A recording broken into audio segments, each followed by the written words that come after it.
Hey guys, I just wanted to do a quick little video here looking at the battery life kind of issues you may be having on your Galaxy S6 or the Galaxy S6 Edge, and some ways that you could actually rectify any issues you may be having. And I see a lot of people saying that the new Galaxy S6 and S6 Edge doesn't really live up to the older kind of Galaxy S5 when it comes to the battery life. So I don't think that it's a complete nightmare, to be honest. I think that it's very manageable.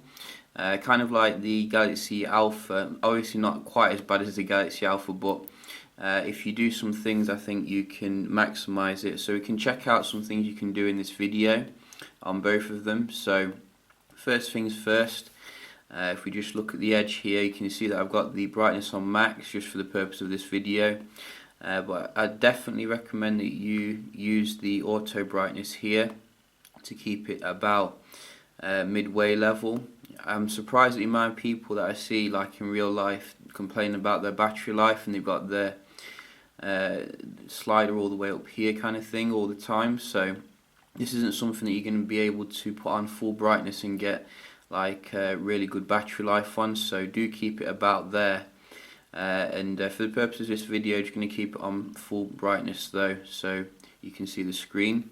Other thing you can do here, if we go into the settings, this is the other main big one, in my opinion, is the location setting, which many people still don't understand really. It's this one. So if you go in here, you can see I've got on full accuracy here, mainly for the purpose of my video making, so that when we test the GPS it's accurate. But in day-to-day use, there's not really much need to have this on full accuracy. If you do need the GPS, I'd recommend that you put it on GPS only, which to me, on multiple devices, it seems to save a lot of battery life putting it on that. But if you don't need the GPS at all, definitely put it on Wi-Fi and mobile networks, so that you're not using your GPS module at all. That will save you a hell of a lot of battery life in itself. The other thing you can put on here, if we go to the Wi-Fi and more, keep Wi-Fi on during sleep. This is something which I have set to never, as you can see. So when the device goes into sleep mode, it will disable the Wi-Fi after a while. Now what you also need to do is make sure that the device doesn't then go into the 4G or 3G state. If you do need stuff to come through in terms of like emails, etc., then fine, you need to have a data connection or you need to have a Wi-Fi connection. But those you don't need, everything coming through all the time, I disable this, and then when you put a SIM in the device, you'll get another setting, mobile data settings, and it'll allow you to disable the data or enable it. So I'd definitely disable that as well. Also, you could go into the settings and you may have an option to put on like 3G as well instead of 4G, so I'd definitely consider checking that out. Sure, your speeds may be a little bit slower when you're out and about in terms of the data, but you will be maximizing your battery life there. And in regards to the other setting on the Wi-Fi here, there is another one, always allow scanning. So I would select this as scan only while Wi-Fi is on, which should help minimize the battery drain instead of scanner always. Also, there's the quite common sense ones here. Make sure your Bluetooth is off unless you need it, as well as the NFC functionality here. And also there is some other settings we can look at here. So if we go into the display, we can see I have it on adaptive display. Personally, I'd probably try putting it on basic, just to see if that helps with the battery life. I'm not 100% sure if it will, but I think that if it's automatically checking out like what the environment is using a sensor up here, then I think that it might be using like a battery. I'm just going to leave it on adaptive display for now. Other things we can check out here is the account section. So you might have a lot of email accounts here, and you might have your kind of Hotmail accounts, Google accounts and things like that. With like Hotmail accounts and Outlook accounts, you should be able to set the sync schedule if you're using the Samsung email client, which is in here. I don't have any accounts set up on here at the moment to show you. Maybe it would have been good if I did, but I just wanted to basically tell you what to do if you do have like accounts. What you can do is go into the settings on one of them and go like into the more, or sorry, so click on the actual account, and then if you go into the settings, you should be able to see somewhere where it says a sync schedule, and you don't want to leave that on push because it will be basically pushing emails through straight away. I'd set it to 1 hour or something like that, which means it will just check every hour for a new email, and that will definitely save some battery life.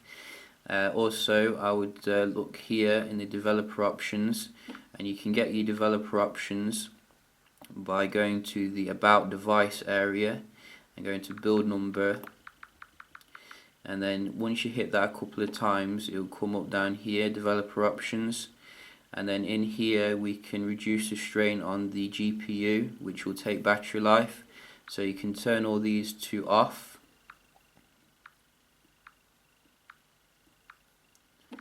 and then once they're all off, you'll see that there isn't any more fancy animations really, and that will reduce the strain on the battery life there. Also, I see a lot of people using live wallpapers. Samsung did actually take away the live wallpapers from the S6, which is quite interesting. But if you've downloaded any third-party ones, I definitely recommend you change to a static wallpaper like this one, because that does take a little bit of battery life to have the animations in the background there. Also, you may be able to see here we have some edge functionality on the right side, and I have a feeling that many of this may actually drain your battery life, so I would definitely turn it off if you don't use it that much. You can still enjoy the aesthetic effects of having, the Edge, one of the best phones on the market right now, but I think a lot of the functionality you don't 100% need if your main focus is battery life here. And there's also a settings panel, you can see in here, so you can turn off all these things which will definitely drain battery, like the edge lighting, the night clock as well, or information stream will be pulling in lots of kind of data from your news feeds. Get that off, so that should improve the battery life a hell of a lot. Also, there's the active voice commands as well, which you can put on the S6, which I have set up, but like some other phones like the Moto X, I think that it may drain your battery, so I think that you should definitely get that off. So if you go into the tools here, S Voice, settings,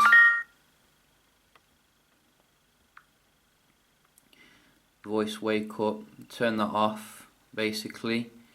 So I'm going to keep it on for the purpose of my videos, but you know where to go now. S Health. Now, I've not set this up yet on this device, but I do know that when I set it up on my Galaxy S5, I saw a massive battery drop off. So I'd definitely reconsider using this if you want the maximum battery life. I think you can pause the pedometer every now and again when you need like a maximum battery life. Maybe you're going camping or something, go into your S Health and just pause the tracking of where you are, because it is using your GPS.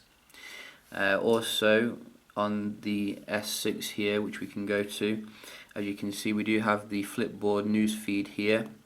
So this is going to be pulling in a lot of data and is not necessary, so we're going to get that off. So you hold down the screen here and you go to the screen, then you click that tick, then that's off.